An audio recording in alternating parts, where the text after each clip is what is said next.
จังได้ในเมื่อมันเป็นไปแล้วอ้ายมีเมียแล้วก็หูอยู่แก่ใจบ่อยากเลือกเมียบ่อยากเสียน้องที่เฮ็ดจังได้ถ้าอ้ายเลือกได้ขอเลือกน้องทั้งสองคนถ้าอายเลือกเมียก็ต้องเสียน้องคนที่หักใจมันลำบากคิดหนักวุ่นวายสับสน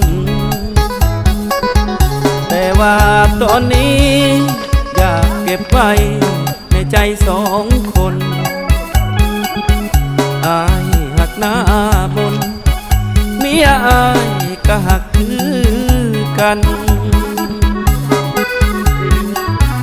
สองใจสองทางบ่อยากเสียนางบ่อยากเสียเมียลอยมาขอเคียร์สองคนเอาเข้าใจกันถ้าเมียอายหู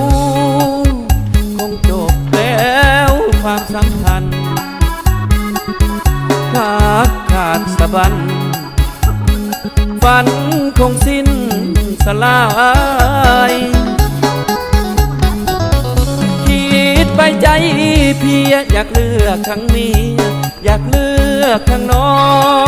งสองคนป้องดองเป็นเอื้อยเป็นน้องถ้าเป็นไปได้สิลอยเมียมาไปหาน้องบ่ต้องน้อยใจหากเมียเท่าใด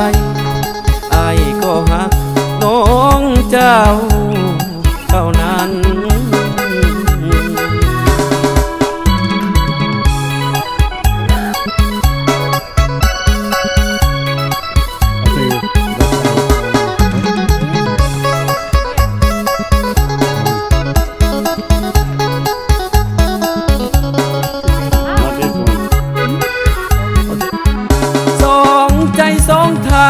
บ่อยากเสียนางบ่อยากเสียเมียลอยมาขอ